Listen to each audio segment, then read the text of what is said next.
الحمدللہ وکفا وسلام علی عبادہ الذین اصطفا اما بعد فاعوذ باللہ من الشیطان الرجیم بسم اللہ الرحمن الرحیم رب اشرح لی صدری ویسر لی امری واحلل عقدۃ من لسانی یفقہوا قولی واجعل لی وزیرا من اہلی اللہم فقہنا فی الدین رب زدنی علما اللہم انا نسألک علما نافعا رزقا طیبا وعملا متقبلا آمین ثم آمین۔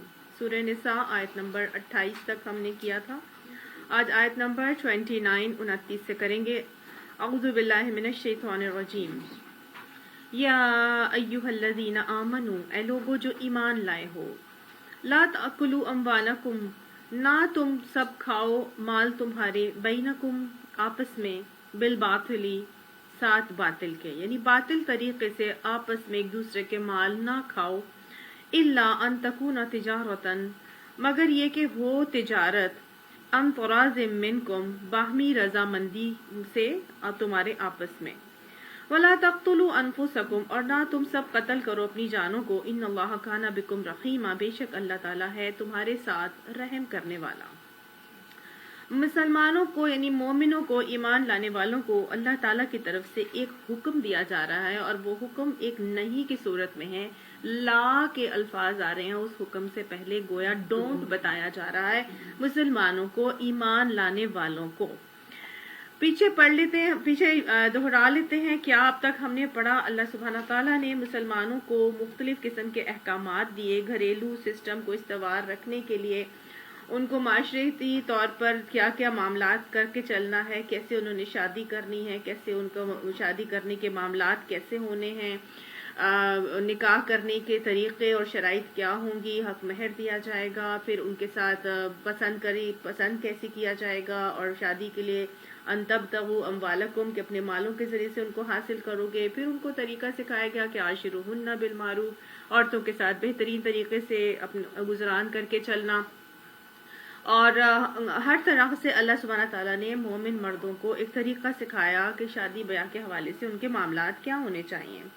پھر یتیم بچیوں کے حوالے سے احکامات آئے، وراثت کے لیے اللہ تعالیٰ نے احکامات نازل کیے۔ تو اب اللہ تعالیٰ نے یہاں پر ہمیں یہ آیت کا جو خود اختتام تھا، پچھلا جو سبق تھا اس کا اختتام اللہ نے یہ کہا تھا کہ دیکھو اللہ تم پر سے پابندیوں کو ہلکا کرنا چاہتا ہے، اور انسان کے اندر اللہ نے بڑی کمزوری رکھی ہے، خلق الانسان ضعیفا، اللہ نے انسان کو بڑا کمزور پیدا کیا ہے، اور وہ چھوٹی چھوٹی باتوں پہ لوگوں کے چھوٹے چھوٹے معاملات میں لوگوں کی باتوں میں پھنس جاتا ہے۔